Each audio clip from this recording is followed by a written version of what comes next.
बेहद स्वागत है जी सभी स्टूडेंट्स का। खास तौर पे आज बात करेंगे यूएसए के एक बड़े इंपॉर्टेंट टॉपिक पर। हमारे साथ स्टडी स्केयर से किरणदीप कौर जी हैं, जो पिछले लंबे वक्त से यूएसए के स्टूडेंट्स को गाइड भी कर रही हैं, उनके इंटरव्यू के प्रेपरेशन भी करा रही हैं और इनका सक्सेस रेट बड़ा अच्छा है। किरण जी, सबसे पहले आपका स्वागत है जी। Thank you sir, very good evening to everyone. Thank you so much. Kirandeep ji, सबसे पहली बात, यूएसए से रिफ्यूजल्स बहुत आ रही हैं। अब स्टूडेंट रिफ्यूजल से बचे क्यों? अभी तक माना जा रहा था कि 1 मिनट की इंटरव्यू यूएसए में होती है, लेकिन अब ऐसी खबरें आ रही हैं कि कई बार इंटरव्यू 5-5, 10-10, 15-15 मिनट भी चलती है। लेकिन रिफ्यूजल क्यों हो रही है? जो स्टूडेंट हमारे यूएसए के लिए अप्लाई करते हैं, बड़े अच्छे-अच्छे प्रोफाइल हैं, फिर भी उन्हें रिफ्यूजल मिल रही है। इसका कारण कॉलेज की गलती है, कॉलेज की सिलेक्शन उनकी गलत है, यूनिवर्सिटी का सिलेक्शन प्रॉपर नहीं है, डॉक्यूमेंट्स की दिक्कत है, या वो छोटे छोटे क्वेश्चंस को समझ के आंसर नहीं दे पा रहे हमारे स्टूडेंट्स। ओके, सो अगर हम बात करें तो यूएस टोटली इंटरव्यू बेस्ड होता है फ्रॉम स्टार्टिंग से। एम्बेसी वीजा ऑफिसर को क्या चाहिए? First of all student confident होना चाहिए। सेकंड, स्टूडेंट का कम्युनिकेशन स्किल बेस्ट होना चाहिए। थर्ड एंड मेन पॉइंट जो सबसे इंपॉर्टेंट है, selection of university and selection of program. अगर कोई भी student public research based university में जा रहा है, means that is a renowned university है यूएस में, वो उन यूनिवर्सिटीज में अगर कॉमन प्रोग्राम स्टूडेंट सेलेक्ट कर रहा है, फॉर एग्जांपल बीबीए में जा रहा है, जो कि इंडिया में किसी भी कॉलेज में मिल जाता है, ठीक है, बट उसकी specialization major and minor subjects पे फोकस होना चाहिए स्टूडेंट्स का। इसमें क्या है, प्रोग्राम वही चूज करो जो थोड़ा सा हटके हो। यूनिवर्सिटी को सर्च करो, प्रोग्राम के मेजर्स माइनर्स को सर्च करो, वो पर्टिकुलर यूनिवर्सिटी किस पर्टिकुलर प्रोग्राम के लिए फेमस है, उसकी रैंकिंग क्या है, उसकी एक्रीडिएशन क्या है, लोकेशन के बारे में जानो कि आफ्टर कंप्लीटिंग ऑफ स्टडी वहां पे क्या ऐसा हब है जिसमें आपकी स्टडी को इम्प्लीमेंट किया जाए। सीपीटी, ओपीटी, इन सब के फैक्टर के बारे में बच्चे को पता होना चाहिए, कितने क्रेडिट्स वो अर्न कर रहा है। सबसे बड़ी गलती ही स्टूडेंट प्रोग्राम सिलेक्शन में करते हैं, वो स्टूडेंट प्रोग्राम वो चूज करते हैं जो इंडिया में कॉमन किसी भी कॉलेज यूनिवर्सिटी में बहुत ही इजीली मिल जाता है। तो वीजा ऑफिसर के माइंड में ये होता है, अभी वीजा ऑफिसर क्या है, 3 से 4 क्वेश्चंस पूछते हैं। उन्होंने क्या पूछना है? Why US, why this university. अगर आपने ये यूनिवर्सिटी चूज करी है तो ये पर्टिकुलर सब्जेक्ट ही क्यों इस पर्टिकुलर यूनिवर्सिटी में, क्योंकि यूएस में भी सेम प्रोग्राम मल्टीपल यूनिवर्सिटीज में मिलता है। तो पर्टिकुलर यूनिवर्सिटी क्यों? तो यूनिवर्सिटी के वहां से एडवांटेज देखने हैं हमने कि उस प्रोग्राम में यूनिवर्सिटी एक्स्ट्रा क्या प्रोवाइड कर रही है, इंटर्नशिप्स प्रोवाइड कर रही है, कैसी कंपनीज में प्रोवाइड कर रही है, या फिर वो पर्टिकुलर सब्जेक्ट वो यूनिवर्सिटी अगर पढ़ा रही है तो अदर यूनिवर्सिटी में वो सब्जेक्ट पढ़ाया जा रहा है, तो दोनों में क्या डिफरेंस है? एक्रीडिएशन का डिफरेंस है, वे ऑफ टीचिंग का डिफरेंस है, या उस पर्टिकुलर सब्जेक्ट का अगर कोई भी मेजर, हम अगर बिजनेस की बात करें तो there are number of majors, marketing है, एचआर है, there are number of specialization, उसमें फाइनेंस भी आ जाता है, कॉमर्स वाले बच्चों में अकाउंटिंग आ जाती है। तो मेजर को हमेशा ध्यान में रख के ही प्रोग्राम चूज करना चाहिए। सेकंड, लोकेशन भी इंपॉर्टेंट है। हमारा फोकस होता है न्यूयॉर्क, कैलिफोर्निया, ओहायो, ठीक है, ये अच्छी स्टेट्स हैं या सिटीज हैं यूएस में, बट इन सिटीज का क्या बेनिफिट है, कौन सी इंडस्ट्रीज जो है वो फेमस है इन पर्टिकुलर सिटीज में। अगर आप अपनी स्टडी करते हो, आप कौन सी कंपनीज को ज्वाइन करते हो जहां से आपको रिटर्न बेनिफिट जो है वो मिल पाए। इंडिया में वापस आने के बाद आपके पास क्या अपॉर्चुनिटीज हैं कि आपने यूएस में स्टडी करके इंडिया में कौन सी अच्छी टॉप नॉच यूनिवर्सिटी कंपनीज में आप काम कर सकते हो। ये मेन पॉइंट्स हैं। अभी जो रिसेंट इंटरव्यूज, अगर हम रिफ्यूजल्स की बात करें, बच्चा कॉन्फिडेंस लैक कर रहा है।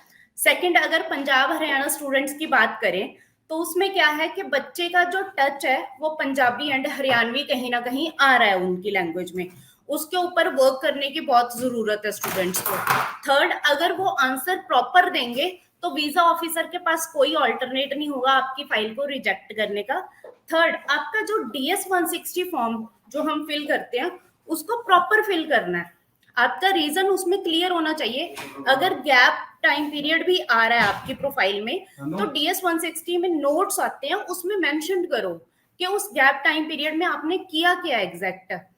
जो आपने उसमें मेंशन कर दिया, बिकॉज एम्बेसी जाने से पहले आपका DS 160 फॉर्म वीजा ऑफिसर के सामने उसकी स्क्रीन पे ओपन होता है. He know each and everything that you mentioned in your DS 160. वहीं पे आप फाइनेंशियल पार्ट को इतना स्ट्रॉन्ग दिखाओ. आइल्स पीटी करी है, अगर नहीं किया MOE बेस्ड भी जा रहे हो तो भी उसमें मेंशन करो, बिकॉज MOE बेस्ड पे अगर स्टूडेंट जा रहा है तो कहीं ना कहीं वीजा ऑफिसर भी कंफ्यूज होता है, बिकॉज वो आपको नहीं जज कर पाएगा कि आपने कोई टेस्ट तो दिया नहीं है, स्कोरिंग कोई मेंशन करी नहीं है DS 160 में हमने, तो वो कंफ्यूज होता है, वो जज करेगा, फिर वो आपसे क्वेश्चनिंग ज्यादा करेगा. ठीक है. सेकंड, अगर पीटी आइल्स किसी भी इंग्लिश प्रोफिशिएंसी के साथ आप जा रहे हो, इवन डुओलिंगो के साथ जा रहे हो, टोफल के साथ जा, तो वीजा ऑफिसर स्कोरिंग नोट्स में हम जब स्कोर डालते हैं तो वहां से उसको जजमेंट हो जाता है वो कि हाँ इसने टेस्ट दिया तो बच्चा इस लेवल तक जा सकता है. सो अगर आपकी कोई भी क्वेरी है रिगार्डिंग यूएस स्टडी वीजा के लिए तो आप स्टडी स्क्वायर के किसी भी नियर बाय मतलब सेंटर में विजिट कर सकते हो. हमारे कोई भी प्रोसेसिंग चार्ज नहीं है. अच्छी यूनिवर्सिटी सिलेक्ट करो. इवन स्टडी स्क्वायर की टीम जो है वो इंटरव्यू प्रिपरेशन में भी हेल्प करती है स्टूडेंट्स की. So our main motive is to get visa. Recently हमने वीजाज लिए हैं, that is from the California State University, Kent State University, Missouri State University, Ohio State University, which are the renowned universities in US. सो हमेशा programme selection and university selection अच्छी होनी चाहिए student की. मैंने ये भी देखा है किरणदीप जी कि कई जो स्टूडेंट हैं जो सिलेक्शन ऑफ कंसल्टेंट है उसमें वो मार खा जाते हैं. वो किसी भी कंसल्टेंट को चूज करते हैं और उस कंसल्टेंट के किसी तरह के डायरेक्ट टाई अप्स नहीं होते कॉलेजेस और यूनिवर्सिटीज के साथ.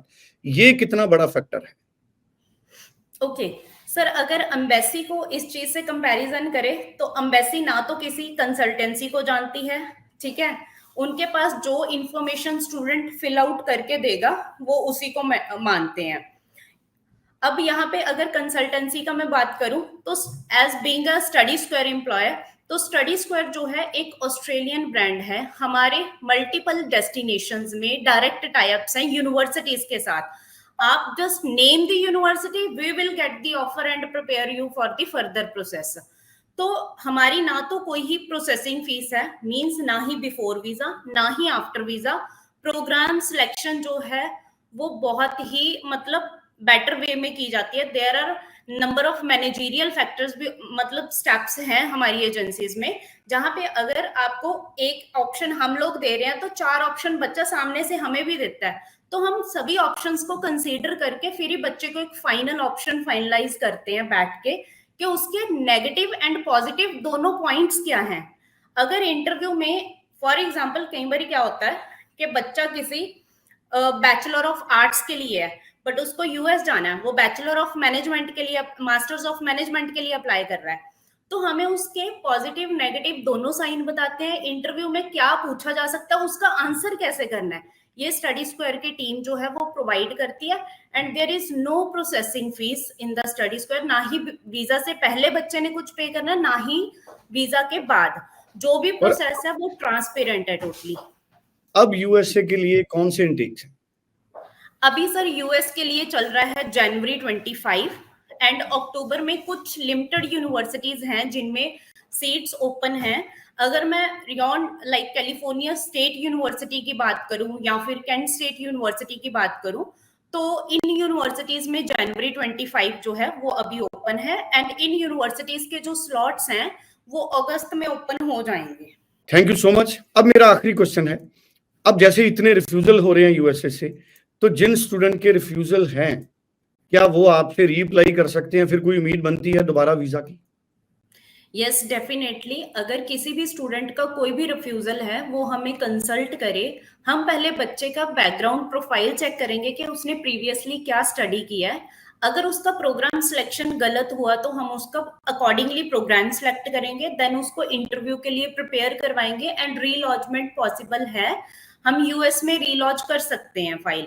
अगर फिर भी स्टूडेंट को लग रहा है कि नहीं मैं यूएस में इंटरव्यू से कई बार फंबल हो जाते हैं स्टूडेंट्स, तो अदर कंट्रीज की डेस्टिनेशंस की भी ऑप्शन है, जैसे जर्मनी है जिसमें इंटरव्यू चांसेस बहुत ही रेयर हैं, लाइक 1% चांसेस ऑफ इंटरव्यू. अगर बात करें ऑस्ट्रेलिया की, ऑस्ट्रेलिया में इंटरव्यू बहुत रेयर आ रही है बट जीटी इंटरव्यू क्लियर करना मैंडेटरी है. न्यूजीलैंड में भी एम्बेसी इंटरव्यू कुछ कुछ स्टूडेंट्स का ले रहे हैं, ठीक है। वही बात करूं यूके की, यूके भी एम्बेसी से कोई इंटरव्यू कॉल नहीं है। कनाडा की बात करें, कोई इंटरव्यू कॉल नहीं है। तो there are number of other countries option. अगर स्टूडेंट कहीं ना कहीं लैक कर रहा है उन चीजों में, वो हम प्रोफाइल देख के स्टूडेंट के साथ डिस्कस कर सकते हैं। चलिए, थैंक यू सो मच। 8929759571 आप रीता मैम से बात कर सकते हैं, आप किरणदीप जी से बात कर सकते हैं, स्टडी स्केयर की टीम से बात कर सकते हैं। अगर यूएसए से आपका रिफ्यूजल है तो आपके लिए अभी अक्टूबर इनटेक की भी पॉसिबिलिटी है। Thank you so much Kirandeep ji. Thank you.